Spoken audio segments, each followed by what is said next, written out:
This style of silhouette landscape is a very common type of vector illustration, and despite having this semi-photorealistic look, they are actually surprisingly easy to make in Inkscape. In fact, every illustration you're seeing now took me about 10 to 15 minutes to make. In this video, I'll show you everything you need to know to make something like this yourself. All you need is some basic knowledge of Inkscape, and you can get that for free in my latest video. It's a full beginner course you can finish in about an hour, and it'll get you up and running to follow this tutorial and pretty much any of my other ones. Link in the description. So, let's get started. So, first of all, how do we actually make this? Well, here's the number one trick. We start with a photo. We're going to use a photo to get our colors and to give us an idea of the shapes and the composition. Though, of course, once you learn the techniques I'm going to show you, you can also start changing the composition and eventually make up your own things. So, where do you get the photo? You can get them pretty much anywhere, but if you're going to make something heavily inspired by a photo, like I'm going to show you here, I'd recommend using a royalty-free image. Pexels is my favorite site for this, but you can also use other sites like Unsplash and Pixabay.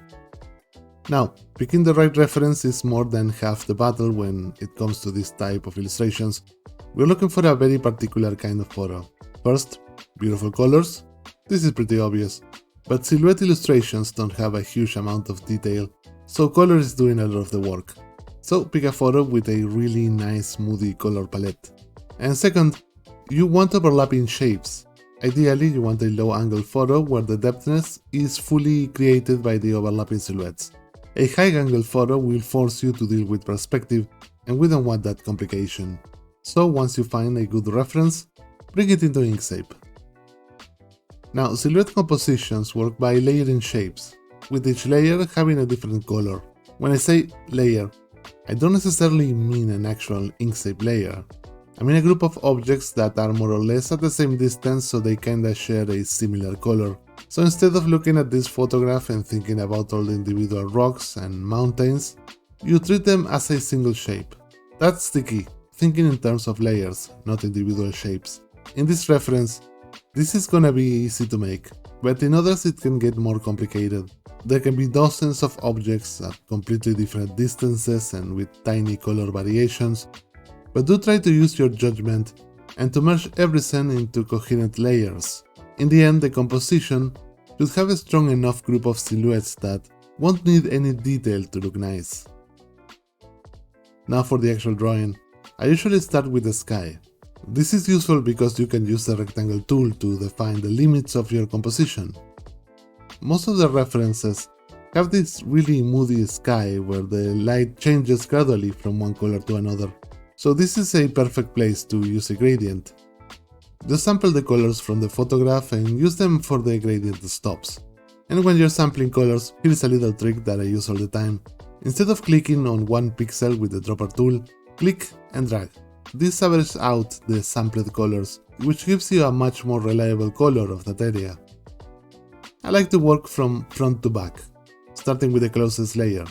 And depending on what you are drawing, you may want to use different tools. For something like these hills and other rounded organic shapes, I really like the pencil tool. You can draw the shapes very quickly and adjust it until you get something that looks good. I actually have another video where I go much more in depth into using the pencil tool to draw more complicated organic shapes, so I'll leave you a link to that in the description. For something more regular, the pen tool is probably what you'll use most of the time, and if you want to make a city or anything else made out of a lot of hard edges, you can actually use the rectangle tool. Just make a bunch of rectangles and overlap them. The nice thing about doing it this way is that you can move the rectangles around individually if you want to change the silhouette, instead of having to go back and edit a ton of nodes. And here's another tip: don't sweat too much the number of layers. Remember, these layers are just an abstraction we are using to make the image easier to understand. You could technically have dozens of them, depending on the reference, but you don't need to. Just pick the most important ones. As a general rule, I wouldn't make more than 4 or 5 layers. If you need more detail later, you can always add it inside those shapes. And now we have a solid composition. Now we can focus on making it pretty, which is also surprisingly easy. One simple way to add detail to a big flat shape is with a very subtle gradient. Just keep the original color on one end and make the other end the same color but slightly darker. Sometimes the darker color works better at the bottom, and sometimes it works better at the top. It really depends on the composition. So just try both and see what looks better. The important thing is to keep it subtle. Just that little change in value can make a surprisingly big difference. And this is one of those things that makes the illustration look much more complicated than it actually is. Here's another effect that works really well with this style. Adding a little bit of fog between two layers gives the scene more depth and makes it much more dramatic. And it's something you see all the time in these moody landscape photographs. You can make it with gradients if you want, but I prefer to make a separate shape and apply a blur using the fill and stroke dialog. That way I can control exactly where the fog goes, just by changing the shape. And while we are talking about blur, here's another effect I use all the time: glow. If you want a dramatic sun, a moon, or some light coming through the scene, just duplicate the shape, send the copy behind it, and apply some blur. You may want to slightly increase the L slider to give it more punch. And that's it. It's one of the easiest effects you can make in Inkscape, but it always looks great. Okay, here's where things get really interesting. So far we've been making everything out of pretty simple shapes, but what if you want to add a lot more detail without actually drawing it? This is where Trace Bitmap comes in. Trace Bitmap is one of my favorite features in Inkscape. You can take a picture, trace it, cut out the unnecessary things and turn it into a reusable object. For example, we could grab a photo that has a tree, trace it with Trace Bitmap, remove the parts we don't need, and then just give it the color of whatever layer we are working on. And suddenly we have a much more detailed tree that we can reuse anywhere in the illustration. A very useful thing you can do, rather than using the entire thing as an object, you can use these shapes to break up some of those big, smooth silhouettes. For example, placing a few trees in this area makes the silhouette feel like it's covered in trees in the distance. Or you can use traced rock shapes to break those smooth hills that look less like rocky formations and more like piles of sand.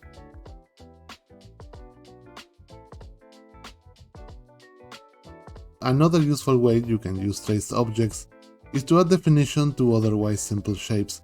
For example, here I made a city out of rectangles. I can use Trace Bitmap to get the top of some buildings and put them on the top of those rectangles, and that's already enough to make them look much more like actual buildings. Adding a few of these silhouettes objects make a huge difference. I found particularly fun to experiment and add objects to quickly transform a photo into a sci-fi or fantasy composition. And here is the final tip.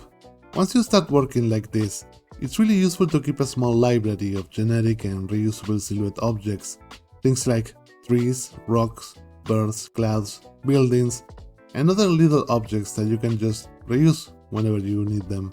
Or you can download a pack of 50 or so of these I made completely for free. They are all editable vector silhouettes, so you can change their size, color, and shape however you want. And very important, they are all taken from royalty-free pictures, so you won't have any problem using them. Link in the description. And since you're interested in working with Inkscape, I have a bundle of 13, now 14, full beginner-friendly Inkscape courses covering backgrounds, character design, game art and more.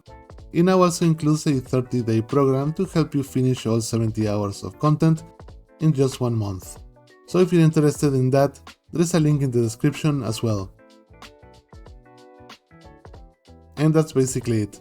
Every illustration you've seen in this video took me less than 15 minutes to make, and that's one of the reasons I like this technique so much. It looks complicated, but once you understand how to break the image down into a few big shapes, pick good colors, and then use things like gradients, blurs, and trace silhouettes to add detail, you can make something really good looking very quickly.